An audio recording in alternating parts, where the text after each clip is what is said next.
Looking scary for Halloween.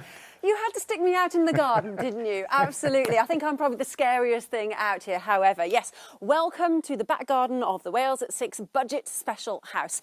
And can I just say, it is budget day, so of course, not much expense was spared on the props. Although don't they look fabulous? Our producer Tom apparently has spent hours doing this. And can I just point out, I have recognised, if I do this, a little bit of a similarity there. And I should also say they're not real candles, so health and safety conscious as ever. But yes, we have made it through, well, almost halfway through half-term week. Halloween, of course, is tomorrow. We've got bonfire night in a week or so's time.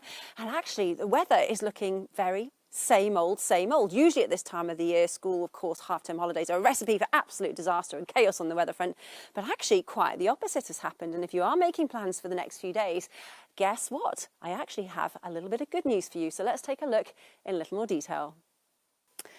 So me and my friends, we shall leave you to it on this really rather, well, it's a lovely evening out here. I think, as the saying goes, all is calm. John, back to you.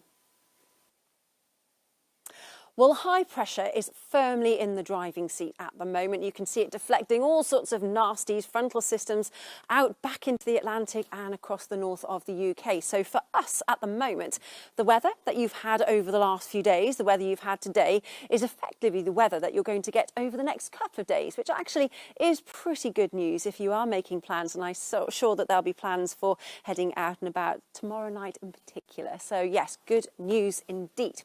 So if we take a look at all of this then in a little bit more detail, as we head through this evening and into the overnight stretch, it will generally remain calm and quiet. Now, I'm wearing lots of layers. I think it's an age thing. I feel the cold, so I am wrapped up for the Arctic. But temperatures tonight hovering at around 7 or 8 degrees Celsius, which for the time of year is actually not far off where it should be. Perhaps a little bit less cold out towards coastal areas. 11s and 12s will be your lows here, but generally a dry night. And thanks to the gentle breeze, we could also see the return of some rather dense patches of mist and fog by the early hours of tomorrow morning through the usual prone spots, the valleys, and around the hills and mountains too. So by the time most of us wake then to tomorrow morning, for some quite a grey and gloomy start, much like today. But hang on in there, because actually as we head through the course of the morning, that mist and murk will start to lift. It'll melt away and you can see plenty of blue sky and sunshine on the cards. Certainly a brighter day than we've had out here today. It's been actually rather limited. It's felt quite grey, hasn't it? But no, brighter skies tomorrow.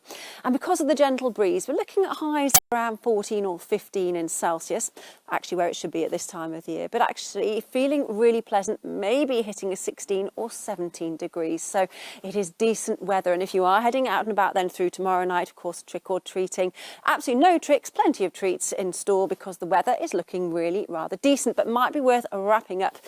Take a leaf out of my book, because by the time we wake to Friday, it will be a fine and dry but possibly chilly start to the day. And you'll notice across the north, the blue line, that's a cold front, and that could throw a little bit of cloud across northern parts of Wales and possibly the odd spot of drizzle, but nothing you're going to notice. It will disappear quickly into the coming weekend.